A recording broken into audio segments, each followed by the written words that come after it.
med mærkelige ting, part 1. Jeg starter med at vælge den her grønne stav. Vi får et skud her.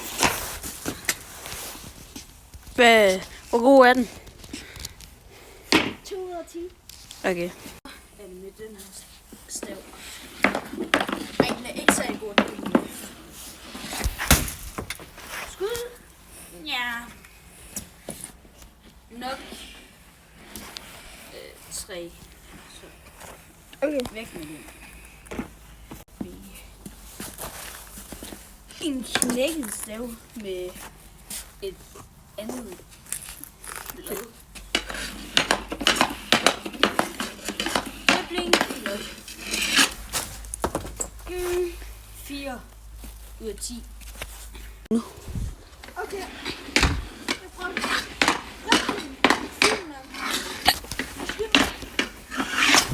Åh. 4 ud af 10. Ja. Så er det væk med den stav. Væk. Så er det... Skal vi bare tage knækket målmandsstav? Knækket målmandsstav. Ja.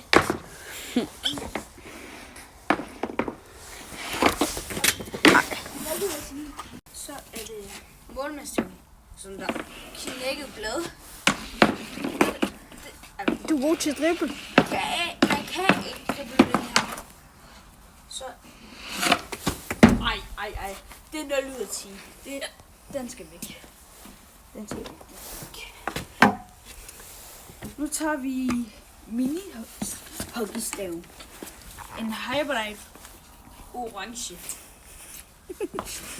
Mini orange Hyperlight. Så er det med dribling. Det er faktisk fint. Og så er det skud. Det er lort. Det er nok cirka 3. Nej. 2. 1. Fint nok. Jeg skal være lyst. Jeg skal bare være god til at drible. Ja. 0 ud af 10. Så er det bare væk med den. Ej. Det er fix. Okay. Skal vi tage tracer? En helt normal stav.